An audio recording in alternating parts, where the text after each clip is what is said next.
You're going to need newsprint and charcoal to start.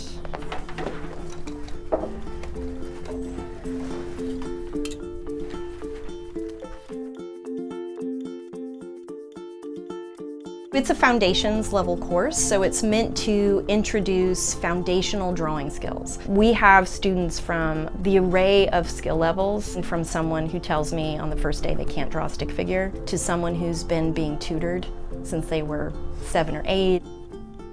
So this is our continuous tone still life. We can get that whole range of value from black to the white of the paper.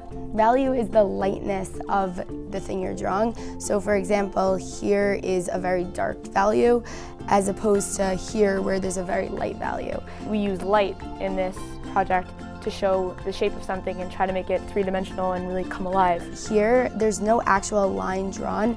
You could tell the difference between the background and the skull just because of the difference in value. This project, you do not have to draw the entire still life.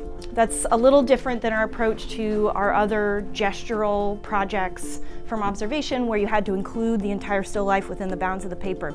For this project, you do have the option to zoom in and crop. So we're going to be trying out some different options today through thumbnail sketches. Just a miniature version of a possible composition for your finished study. It's like a quick drawing to get a sense of the object. If I'm not going to draw the entire table of objects, then I have to stop somewhere. The entire top half of the head got cropped, and a lot of the bone, like the enamel and stuff. You are in a lucky spot because you have two interesting views of both halves of the still life. Rather than giving students a list of instructions and saying, okay, follow these instructions and then I will analyze and assess your work. What I feel like is a much more productive model for the student is to give them feedback in the moment so that they are acquiring skills, acquiring understanding as they work.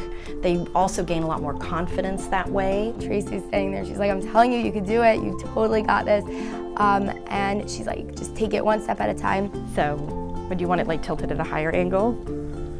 Because then it blocks the wine glasses, and the wine glasses have those really nice shadows from the horn.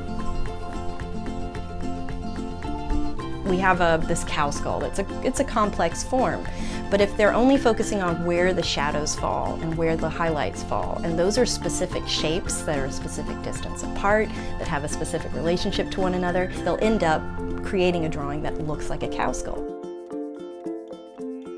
I think it definitely helps with just opening your eyes and seeing the world. Now that when I'm talking to someone, when I see the shadows of their faces, I'm always like, oh, there's the core shadow, like the darkest part. It's to look at something and it exists in three-dimensional reality and translate that naturalistically and realistically to a two-dimensional plane takes a lot of focus and attention to detail. And I think that builds skills that, regardless if you continue in the visual arts or you go into another field, are important.